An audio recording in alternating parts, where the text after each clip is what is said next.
بسم اللہ الرحمن الرحیم والصلاة والسلام علی سید الانبیاء والمرسلین۔ 7 ستمبر 2025 اسلام آباد سے چاند گرہن۔ اس کے اس نظارے کو کیمرے میں محفوظ کر لیا گیا۔ سورج گرہن یا چاند گرہن، اگرچہ ابھی تک ہمارے ذہنوں میں زمانہ جاہلیت کے چند ایک رسومات اور توہمات آئی جاتے ہیں، مختصر طور پر حدیث مبارکہ کی روح سے سورج گرہن ہو یا چاند گرہن ہو تو بعض سمجھتے ہیں کہ عورتیں سورج گرہن اور چاند گرہن نہ دیکھیں، کھلے آسمان کے نیچے نہ جائیں۔ اگر سورج یا چاند گرہن کو دیکھیں گی تو ان کا حاملہ عورتوں کا ضائع ہونے کا خطرہ ہے، یا اس دوران گھر میں بھی ہیں تو چھری استعمال نہ کریں کہ جو بیٹا اور بیٹی پیدا ہوں گے تو ان کا ہونٹ کٹا ہوا ہوگا۔ اور سورج اور چاند کو عام انسان بھی براہ راست نہ دیکھیں، یہ ان کے لیے بھی بہتر نہیں ہے۔ حضور صلی اللہ علیہ وآلہ وسلم کی جب آپ اس آب و گل میں جلوہ گر تھے اور رب کائنات اللہ تبارک و تعالیٰ کی چلنے کی اور جس مقام پر آپ ٹھہرتے ان کی قسمیں فرمایا کرتے، حضور صلی اللہ علیہ وآلہ وسلم کے دور مبارک میں بھی سورج گرہن بھی ہوا اور چاند گرہن بھی۔ حضور صلی اللہ علیہ وآلہ وسلم کا کیا معمول تھا؟ ایک تو آپ صلی اللہ علیہ وآلہ وسلم نے فرمایا مسلم شریف صلاۃ الکسوف کے اندر، سورج اور چاند اللہ رب العزت کی دو نشانیاں ہیں، یہ دونوں کسی کے مرنے یا پیدا ہونے سے گرہن نہیں ہوتے۔ اے لوگو، جب تم کو یہ موقع پیش آئے تو اللہ تبارک و تعالیٰ کے ذکر میں مشغول ہو جاؤ، دعا مانگو، تکبیر و تحلیل کرو، نماز پڑھو اور صدقہ و خیرات کرو۔ اور اسی طرح کا مفہوم بخاری شریف میں بھی ہے کہ حضور صلی اللہ علیہ وآلہ وسلم کے صاحبزادے حضرت ابراہیم علیہ السلام، ان کا جب وصال مبارک ہوا، سورج کو اسی دن گرہن لگ گیا۔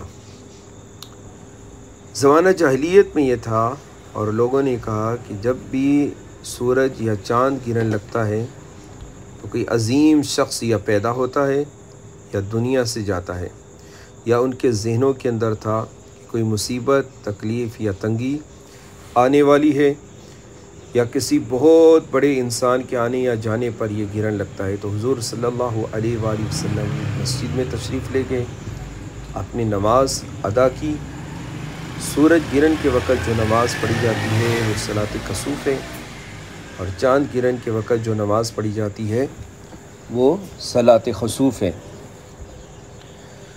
یہ عام نماز کی طرح ہی ہے، نفل نماز کی طرح 2 رکعت نماز انفرادی طور پر اس نماز کو پڑھا جاتا ہے۔ حضور صلی اللہ علیہ وآلہ وسلم نے جب ان نمازوں کو ادا کیا، نفلوں کو، تو اس میں لمبی قرات کی، لمبی تلاوت فرمائی، کیونکہ لمبا کلام کرنا یہ رب کے خشوع اور خضوع میں اضافہ کرتا ہے۔ تو اس موقع پر نماز کا پڑھنے کا حکم ہے اور رب کا خوف دل میں بسانے کا حکم ہے، اللہ تبارک و تعالیٰ کی ذکر کرنے کا حکم ہے۔ اسے ہم یُوَلِّهِنَّ فِي خَلْقِ السَّمَاوَاتِ وَالْأَرْضِ وَاخْتِلَافِ اللَّيْلِ وَالنَّهَارِ لَآيَاتٍ لِأُولِي الْأَلْبَابِ کہ زمین اور آسمان، چاند، سورج جو اللہ تبارک و تعالیٰ کی تابع ہیں، لیل و نہار یہ اللہ تبارک و تعالیٰ کی نشانیاں ہیں۔ اس کے علاوہ سائنسی طور پر جب دیکھا جائے تو ان کے نزدیک زمین کے گرد چاند گردش کرتا ہے، اور چاند زمین کی طرح تاریک ہے، وہ سورج سے روشنی حاصل کرتا ہے۔ جب وہ سورج کے گرد گردش کرتے ہوئے سورج اور زمین کے درمیان آ جاتا ہے تو سورج کی روشنی زمین پر پہنچنے سے رک جاتی ہے، اس سے سورج گرہن واقع ہوتا ہے۔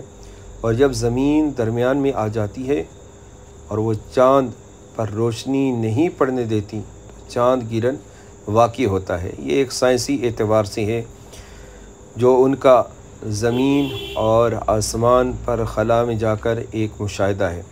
تو الغرض بحیثیت مسلمان ہمارے لیے حکم یہی کہ جب چاند گرہن ہو یا سورج گرہن ہو تو ہم رب کا ذکر کریں، اللہ تبارک و تعالیٰ کا خوف دل میں بسائیں، اللہ تبارک و تعالیٰ کے حضور سجدہ ریز ہوں۔ یہ وہ عمل ہے جو حضور صلی اللہ علیہ وآلہ وسلم کی سنت مبارک، اسی میں خیر ہے۔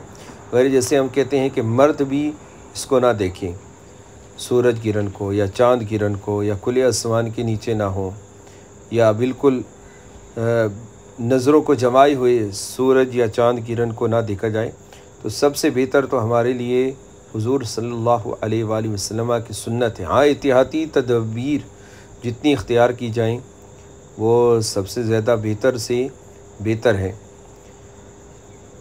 علماء احناف کی رائے ہے کہ اس موقع پر 2 رکعات عام نماز کی طرح نماز پڑھی جائے، اور سورج گرہن کے موقع پر جماعت کے ساتھ لیکن آہستہ قرات سے، جبکہ چاند گرہن کے موقع پر انفرادی نماز ادا کی جائے۔